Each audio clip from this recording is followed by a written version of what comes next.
السلام عليكم ورحمة الله وبركاته.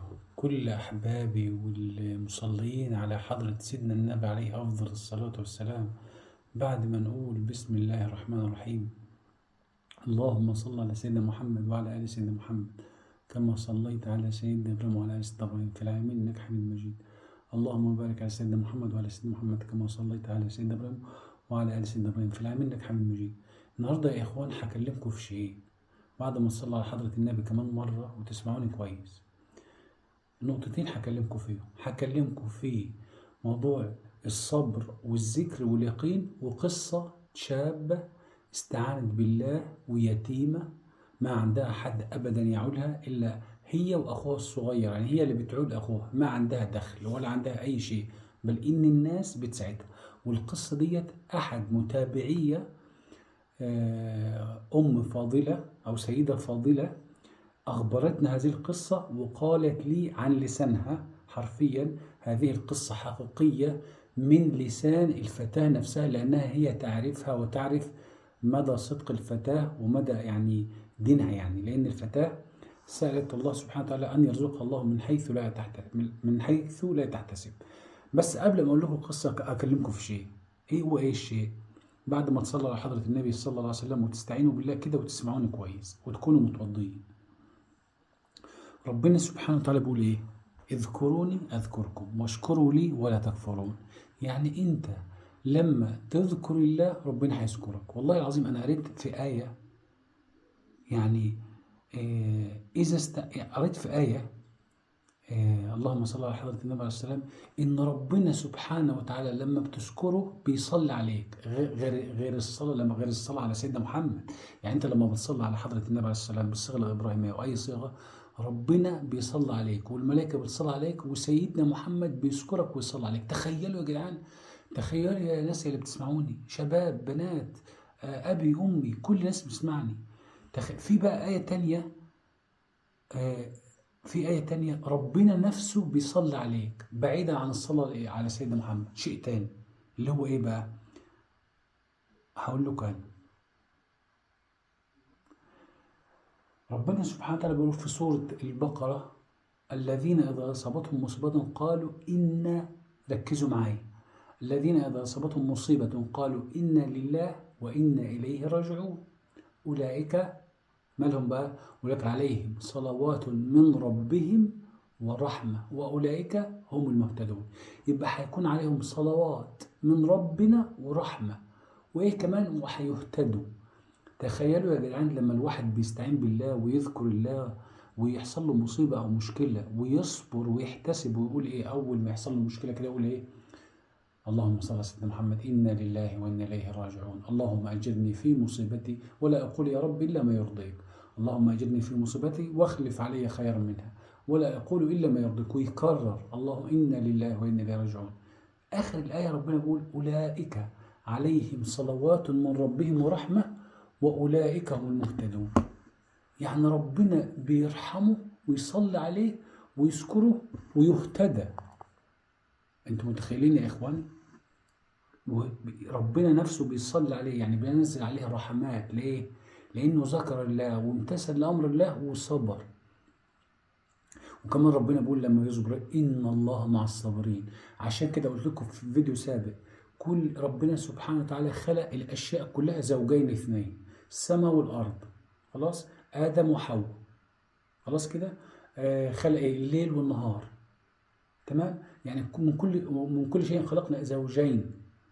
طيب إلا الصبر، الصبر خلقه لوحده، فالصبر اشتكى، الصبر اشتكى قال يا رب انت خلقت من كل شيء زوجين إلا أنا، لماذا يا رب خلقتني وحدي؟ الصبر بيشتكي، الصبر اللي ربنا اللي احنا نصبروه، رب اشتكى لربنا بيقول له يا رب انت خلقتني وحدي ليه؟ انت خلق من كل حاجة اتنين إلا أنا لوحدي. قال له، فربنا رد عليه قال له ايه؟ قال له أنا خلقتك وحدك عشان عبدي لما يكون في مصيبة أو كارثة أنا هكون معاه، يعني أنا هكون معاك أنت يا صبر ومع عبدي. ليه؟ لأن ربنا بيقول في القرآن إيه؟ إن الله مع الصابرين. لأن الصبر ده يا إخوان والله العظيم من أعظم العبادات ومن أقوى العبادات ومن أصعب العبادات اللي ربنا خلقها. والله من أصعب العبادات. أنا انا زيكم. الناس بتقع في مشاكل وبتقع في حاجات، يعني سبحان ربي، يعني فاهمين؟ فإن الله مع الصابرين. تخيل لما ربنا مالك الملك يكون معاك، انت تكون وضعك، تكون خايف، تكون قلقان، تكون زعلان، تكون محتار، تكون يعني ده الواحد لما بيكون مقوم محامي بيبقى مطمن. ولله المثل الاعلى. الواحد لما بيكون عنده اب مبقاش يتيم بيكون مطمن، يقول ابويا او بابا موجود معايا هياخد باله مني او هيرعاني. تخيل بقى اللي راعيك، اللي خلق الكون، ارحم الراحمين. النبي عليه الصلاه والسلام كان ماشي كده في بعد غزوه من الغزوات، عليه بعد ما تصلوا عليه افضل الصلاه والسلام. ف ففي الغزوه كان فيه امراه، المراه ديت ابنها الرضيع تاه منها. فلما تاه منها قعدت تدور عليه شمال ويمين وتدور، فلقى فجأة لقت الطفل قدامها. النبي واقف، النبي عليه أفضل الصلاة والسلام واقف شايف المنظر أو شايف المشهد، والصحابة. فأول ما شافت طفلها جرت عليه جري، لهفة الأم وحبها لطفلها، جرت على طفلها وراحت أخدته وعفوا ألقمته ثديها. فالنبي عليه الصلاة والسلام قال للصحابة: أترون ما أرى؟ بيقولوا: نعم يا رسول الله. قال: أهي طارحة بولدها، أو فيما معنى الحديث يعني هل أنت تتخيل إن هي ممكن ترمي ابنها وتسيبه، أو ما تحنش عليه وترضعه عفوا؟ فقالوا: لا يا رسول الله. قال، شوف بقى النبي بيقول إيه: أن الله أحن عليكم من الأم على رضعها. أنتم متخيلين يا إخوان؟ شفت الأم بتحب ابنها إزاي؟ الأم بتحب ابنها الرضيع اللي بيقعد يبكي ويصرخ ويعيط عشان يرضع. ربنا أحن وأرحم علينا من الرضيع الصغير. فإحنا لازم نحب ربنا ونثق فيه، ونثق فيما عنده، ونثق في اختياره، ونصبر. عشان لما نصبر إن الله مع الصابرين، هيكون ربنا معنا. إن الله مع المحسنين، إن الله مع المتقين. خلاص. فشوف ربنا بيحب إيه ويعمله، واصبر. فلما تصبر هيثيبك وهيديلك اللي انت عايزه. وكمان انت لما تكون في مشكلة او واقع في ازمة وتصبر وتسلم وترضى، فمن اسلم وجهه لله وهو محسن، ايه اللي يحصل له؟ فاولئك لا خوف عليهم ولا هم يحزنون. خلاص، لان هو مسلم امر الله. عجبا لامر المؤمن، قال رسول الله صلى الله عليه وسلم: عجبا لامر المؤمن فان امره كله خير، ان اصابه خير شكر، وان اصابه شر صبر. وهذا لا يكون إلا للمؤمن. صح ولا يا إخوان؟ طيب، أرجع بقى عشان ما أطولش عليكم، أرجع للقصة اللي أحد من أفاضل الناس اللي بيتواصلوا معايا، وإن شاء الله بإذن الله لكم عندي مفاجأة. يا رب يا رب يهديها وتقول لي القصة. أنا منتظر بس إن هي توافق، وإن شاء الله ربنا يهديها لي وتقول لي القصة. ما شاء الله والله أكبر. رؤية بسبب الذكر والصلاة على سيدنا محمد ما لها حل. هي حكت لي عليها بس أنا ما أقدرش أنطق ولا أتكلم إلا لما هي تأذن لي بصراحة. فانتظروني بإذن الله الفيديو اللي بعد الجاي، أو كمان فيديوهين على من إن هي ما تقول لي بإذن الله تبارك وتعالى. هنزل لكم القصة بإذن الله يا رب. خلاص. طيب، ايه بقى القصة بتاعت الفتاة اليتيمة اللي هي برضه حكيت لي عليها السيدة الفاضلة دي؟ القصة بتقول ايه؟ بتقول ان في فتاة يتيمة ليس عندها عائل، ما فيش حد بيعولها، وعندها اخ، وهي بتبيع خضار او بتبيع فواكه او شيء من هذا القبيل، يعني عشان تقدر تصرف على نفسها وعلى اخوها. فبتقول هي تعرف ان الفتاة يتيمة هي واخوها، وتعرف ان الفتاة يعني تعرف عنها الصلاح، يعني ان هي فتاة صالحة وان هي صغيرة في السن. بتقول في شهر رمضان ان الفتاة ما عندها اكل وما عندها شيء ومحتاجة، يعني الناس بتساعدها، اللي بيعرف عنها شيء فبتقدر بيقدم لها مساعدة وهكذا. انتوا فاهمين يعني؟ لما يكون في حد مثلا يتيم او شيء، مثلا يديله اكل او مصاريف او كده، بحيث ان هو يعول نفسه يعني، وهي فتاة واخوها. فبتقول الفتاة بتحكي للسيدة الفاضلة ديت اللي هي حكت لي، بتقول إن الفتاة صلت وذكرت الله كثيرا في شهر رمضان، في شهر رمضان تحديدا، ودعت الله سبحانه وتعالى أن الله يرزقها من حيث لا تحتسب. الناس، عشان الناس اللي بتنكر، استغفر الله، احنا بنتعامل مع ربنا سبحانه وتعالى بمنطقنا احنا. ربنا سبحانه وتعالى كان يرزق ستنا مريم لما سيدنا زكريا يدخل عليها يقول لها من اين لك هذا؟ قالت هو من عند الله ان الله يرزق من يشاء بغير حساب. يفتح السقف البيت يفتح وينزل لك اكل، وينزل لك فلوس، والله العظيم، والله ممكن يحصل لو عندك يقين بالله. خلاص. فبتقول السيده، بتقول الفتاه، بتقول قعدت تدعي تذكر الله وتدعي الله كتير في شهر رمضان ان الله يرزقها من حيث لا تحتسب. فبتقول فجاه بعد كام يوم في شهر رمضان وصل لها رساله على التليفون بتاع الموبايل، وان جالها ان البنك محتاج يكلمها، يعني بنك معين محتاج يكلمها، وهي ما عندهاش اصلا حساب في البنك. بتقول تواصلت مع البنك وراحت للبنك، بتقول وجدت مبلغ لحد اليوم، او على حسب وصف السيده الفاضله، لحد اليوم وجدت مبلغ كبير جدا يساعدها هي واخوها. لا هي لها حساب، ولا تعرف مين اللي بعت المبلغ، ولا هي عندها اصلا رصيد في البنك.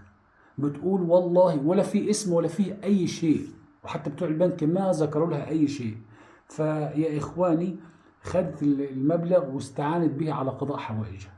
فيا اخواني الذكر واليقين بالله، وان الله سبحانه وتعالى يستطيع، استغفر الله، ان الله سبحانه يستطيع بقدرته، ان الله قادر ان يرزقك من حيث لا تحتسب، وتيقن من هذا الامر بدليل الفتاه اللي اتكلمت معايا في البث المباشر بتاع النهارده، لا اللي قبليه، اول بث مباشر، اول بث يا اخوان، فتاه كلمتني وقالت لي ان هي بتستغفر الله 30,000 مره ما شاء الله، وبتصلي على سيدنا محمد صلى الله عليه وسلم 1000 بالصيغه الابراهيميه. تقول ان الله سبحانه وتعالى رزقها في المصحف الخاص بها من حيث لا تحتسب، يعني ما في شخص حط لها المصاري، ما في شخص، بل ان جاءها هاتف يذكر لها ادخلي الغرفه وسوف تجدين مبلغ في المصحف، المبلغ اللي هي طلبت من الله ان الله يرزقها له من حيث لا تحتسب.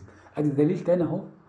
يعني فيا اخواني انت دايما ربنا يقول لما تصحى الصبح وتصلي الفجر تقول اللهم ارزقني من حيث احتسب ومن حيث لا احتسب، اللهم افتح لي ما تسكر ويسر لي ما تعسر، اللهم ارزقني بدون حساب. ما هو هي في آية في القرآن اللهم ارزقني، عارفين يعني ايه ترزقني بدون حساب؟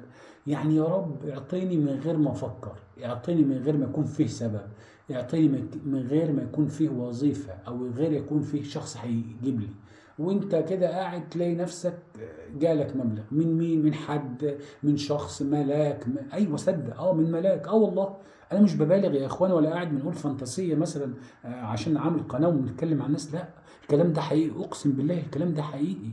فانتوا استعينوا بالله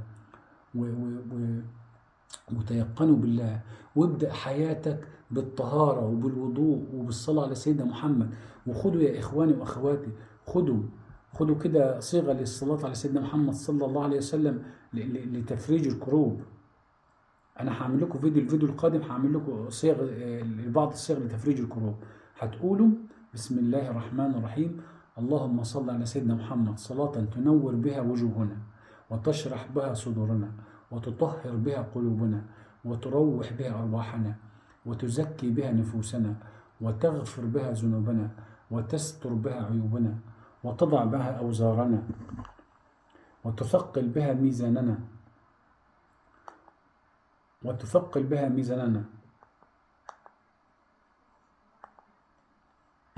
وتقضي بها حاجتنا، وتشفي بها مريضنا، وتسعد بها شقينا، وتوسع بها أرزاقنا، وتيسر بها أمورنا، وتؤيد بها أمرنا، وتعظم بها أجرنا، وتمد بها في عمرنا، وتقبل بها في عملنا، وتحفظ بها أسرارنا.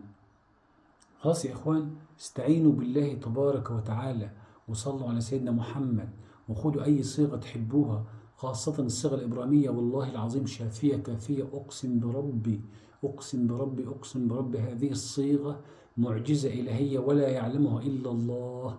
استعينوا بالله، ولا تنسونا من صالح دعائكم. ولا نطول عليكم في هذا الفيديو، ولا تنسوا أخواننا في فلسطين من صالح الدعاء. اللهم انصر الإسلام وعز المسلمين، وانصر أهل فلسطين وغزة نصرا عزيزا مؤزرا، اللهم آمين. اللهم اشف كل مريض، وسدد كل مديون، واصلح حال كل المسلمين والمسلمات، آمين. وعف كل بناتنا يا رب بالزوج الصالح، آمين. ولا أطول عليكم، والسلام عليكم ورحمة الله وبركاته.